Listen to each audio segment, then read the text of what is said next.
If you are involved as a parent or educator in developing math skills for children with learning difficulties, or simply assisting students struggling with numeracy, then this 2-hour workshop is likely to provide valuable information and strategies to assist in this area. What are some of the hot topics in maths education today? A common question at the forefront of math is, what is the best way for maths to be taught? Commonly in present day, there has been a considerable shift to problem solving, real-life based mathematics. Consequently, this has caused challenges for many children with learning difficulties due to factors such as lengthy word-based questions proving too much for limited working memory, and poor visualisation skills hindering comprehension of what a word-based question is asking. Add to this an often premature brain from a cognitive sense, trying to use applied learning of numeracy skills that have not yet been mastered. For example, a 3rd grade student may just be learning 3 times 6 equals 18 in a pure multiplication fact form. Due to a demanding curriculum allowing less time for much needed repetition, education moves these children to word-based problem solving, such as, Farmer John has 3 chickens that lay half a dozen eggs each. How many eggs are there altogether? This sophisticated higher learning often proves challenging when basic arithmetic such as multiplication has not been solidified. In addition, current assessment methods often do not reflect a child's true mathematical understanding of a given concept. For example, let's take the concept of place value. With good direct instruction, a child with learning difficulties can learn that in the number 724, that the 7 is in the hundreds column, the 2 in the tens column, and the 4 in the ones or units column. However, often we then go and unintentionally make this concept difficult by asking these children to put a series of 3-digit numbers into order from smallest to largest, or something along these lines. For example, put these numbers in order from smallest to largest is going to throw many of these children for a loop. Why? Because their working and visual memories are overstretched in trying to remember so many numbers. They may know what the hundreds, the tens, and the one columns are.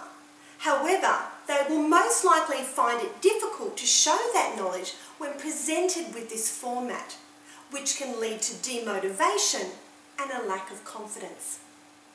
So, what can we do to improve this? A few things. First, if you would like a child to display place value knowledge by comparing numbers, have them compare fewer numbers, so they don't have to hold so much in their working and visual memory. In this way, you will be able to assess more accurately whether a child understands the place value concept rather than assessing the child's memory. If for any reason you are unable to adopt this approach, perhaps in a test environment where the same test needs to be given to all children, then try this strategy.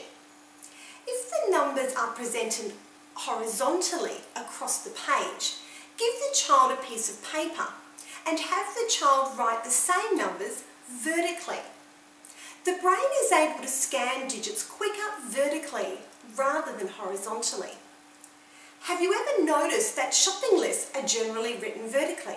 It is easier to scan for details this way. This will put working memory under less strain.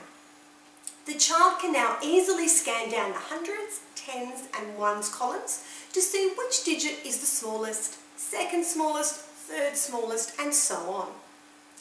This is also a great strategy for ordering decimals, particularly where the decimal numbers appear similar, like in this example. Again, by rewriting these numbers vertically, we can scan down each column quicker and more easily to compare numbers. The fact is, the longer the task takes to view and compare digits, the harder the working and visual memory has to work. Hence, if we can find ways to shorten the task, this will remove the brain power used for memory and allow more brain power to be used for learning and solidifying the maths concept, which is the overall objective of the activity. As you can probably imagine, we have only just scratched the surface here of challenges and strategies to assist children struggling with numeracy. Join us for our next public When Maths is a Mystery workshop, where we will discuss a step-by-step process on how to equip these children with basic maths skills of mental arithmetic, as well as strategies and techniques for bridging the gap to applied math. You will find links to register on this page. Alternatively, please visit our website at www.weminds.com.au for further details. This workshop is also conducted in schools and for other groups. Please contact us for more information. We look forward to assisting you in enriching the lives of our future generation through productive and essential learning.